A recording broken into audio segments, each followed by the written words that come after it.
Mountain of treasures. पुराने ज़माने में एक छोटा सा साइली कस्बा होता था और इस छोटे से साइली कस्बे का नाम कोरलकोट था। और कोरलकोट बहुत खूबसूरत और छोटा सा एक टाउन था। इस साइली कस्बे कोरलकोट में 3 फ्रेंड्स रहते थे और तीनों फ्रेंड्स बहुत ज़्यादा ऑनेस्ट और बहुत ज़्यादा ब्रेव भी थे। इनका नाम मिया, बेन और जोनामी था और ये तीनों फ्रेंड्स अपनी अक्सर समर वेकेशंस किसी न किसी एडवेंचर को करने में ही गुजारते थे और इनके डिफरेंट एडवेंचर साइलों और चट्टानों की खोज होती थी। एक दफा मिया, बेन और जोनामी तीनों ही अपनी वेकेशंस में साहिलों और चट्टानों की खोज में मसरूफ थे कि अचानक इनको एक बहुत पुराना और अजीबोगरीब किस्म का एक नक्शा मिला। इन्होंने उस नक्शे को उठाया और उस नक्शे को देखने में मसरूफ हो गए। जाहिरी हालत से तो वो नक्शा देखा जाए तो बहुत पुराना और अजीब लग रहा था और नक्शे में कुछ मिस्टीरियस चीज थी जो इन तीनों को अचानक से दिखाई दी। जब इन्होंने उस मिस्टीरियस पॉइंट को गौर से देखा तो वो पॉइंट एक हिडन केव की तरफ इशारा कर रहा था और ये भी बता रहा था कि इस हिडन केव में बहुत सारे ट्रेजर्स छुपे हुए हैं। ये देखने की देर थी कि वो तीनों बहुत ज्यादा एक्साइटेड हो गए और इनके दिमाग में एक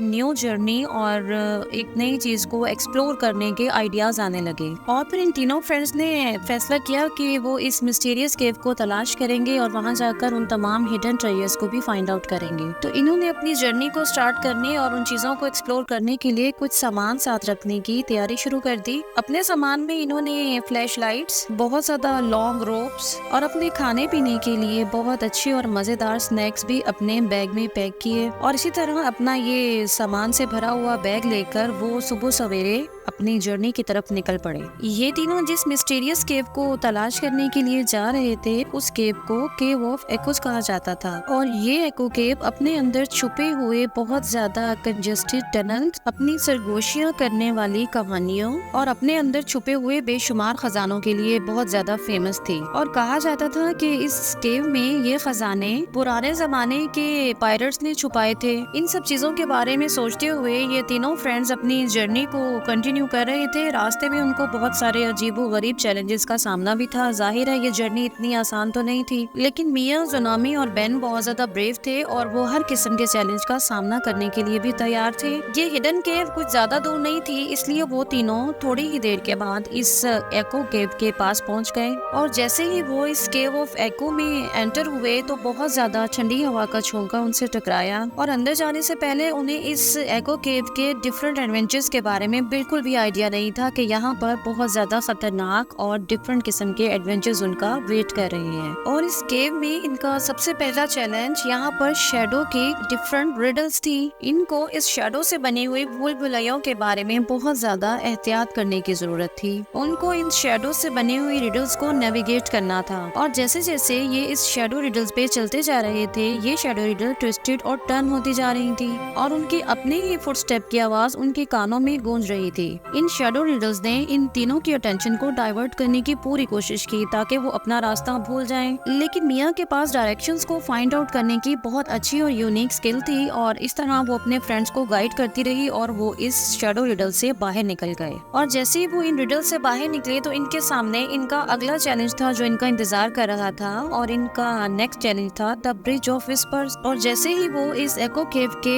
अंदर गहराई में जाते गए वहाँ पर इनको बहुत अजीब और बहुत बड़ा सारा चैम्बर दिखा और इसके साथ ही बहुत ज्यादा गहरी और बहुत ज्यादा बड़ी खाई थी। और इस खतरनाक और गहरी खाई के ऊपर पुरानी लकड़ियों से बना हुआ एक हिलता जुलता बहुत ज्यादा डेंजरस ब्रिज था। और जैसे ही उन तीनों ने इस ब्रिज पर पांव रखा तो उस ब्रिज की पुरानी लकड़ियों के कड़कने और कराने की आवाज से पूरा माहौल बहुत ज्यादा खौफनाक हो गया। और इन लकड़ियों के कड़कने की आवाजों ने सारे माहौल को सरगोशियों से भर दिया। लेकिन बेन बहुत ज्यादा ब्रेव था और उसको इस तरह के ब्रिजेस को क्रॉस करने में बहुत ज्यादा महारत हासिल थी, इसलिए उसने अपने बाकी दोनों फ्रेंड्स को इस ब्रिज पर चलने में हेल्प की और उनको रास्ता बताते हुए उनको सेफली तरीके से इस ब्रिज को क्रॉस करवाया। बेन ने अपने बाकी दोनों फ्रेंड से कहा कि तुम गहरा सांस लो और नीचे खाई की तरफ देखे बगैर इस पुल को क्रॉस करो। और इस तरह वो तीनों बहादुरी और हिम्मत का मुजाहरा करते हुए इस खतरनाक ब्रिज और इस खौफनाक खाई को क्रॉस कर गए। जैसे ही उन्होंने इस पुराने खौफनाक ब्रिज और उस खतरनाक खाई को क्रॉस किया तो उनके सामने उनका तीसरा चैलेंज था जो बहुत बेसब्री से उनका इंतजार कर रहा था। और उनका तीसरा challenge the riddle of the singing stones था। इस एको केव के बिल्कुल मिडल में एक बहुत बड़ा और खूबसूरत चैम्बर था।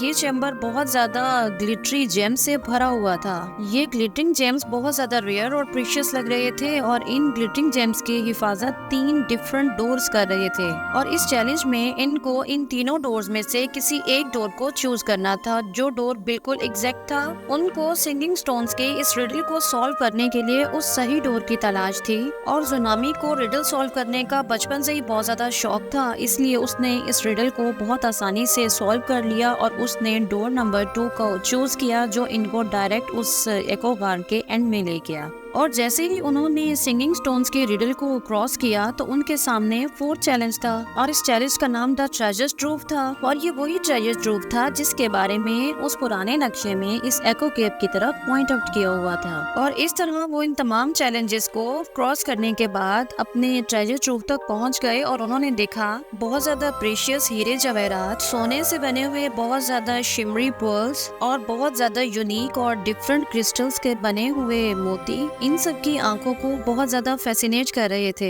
और यहाँ पर उनका सामना उनके लास्ट चैलेंज से हुआ और वो लास्ट चैलेंज उनकी ऑनेस्टी और काइंडनेस थी जो उनके दिल में उनके टाउन के लोगों के लिए थी। अब या तो वो इस ट्रेजर को अपने लिए रखते या फिर उनके पास ऑप्शन था कि वो इस ट्रेजर को ले जाएं और जाकर अपने टाउन के लोगों की हेल्प करने और उनकी खुशहाली के लिए इस्तेमाल करें। लेकिन वो तीनों फ्रेंड्स बहुत ज्यादा ऑनेस्ट और काइंड थे, इसलिए उन्होंने एक लम्हा भी ज़ाय किए बगैर ये फैसला किया कि हम इस ट्रेजर को अपने टाउन के लोगों की खुशहाली और उनकी हेल्प के लिए ही इस्तेमाल करेंगे। क्योंकि वो तीनों ये समझते थे कि हमारा रेयर और प्रीशियस ट्रेजर हमारी कभी ना खत्म होने वाली फ्रेंडशिप और हमारी ऑनेस्टी है जिसका मुकाबला दुनिया का कोई भी ट्रेजर नहीं कर सकता। और इस तरह उन तीनों ने वो ट्रेजर को उठाया और अपने साथ अपने टाउन वापस ले जाने का फैसला किया। उन तीनों ने उस ट्रेजर के साथ साथ अपनी एडवेंचर, अपनी फ्रेंडशिप और ऑनेस्टी की बहुत सारी मेमोरीज को भी साथ समेटा। और फिर वो तीनों इन सब मेमोरीज के साथ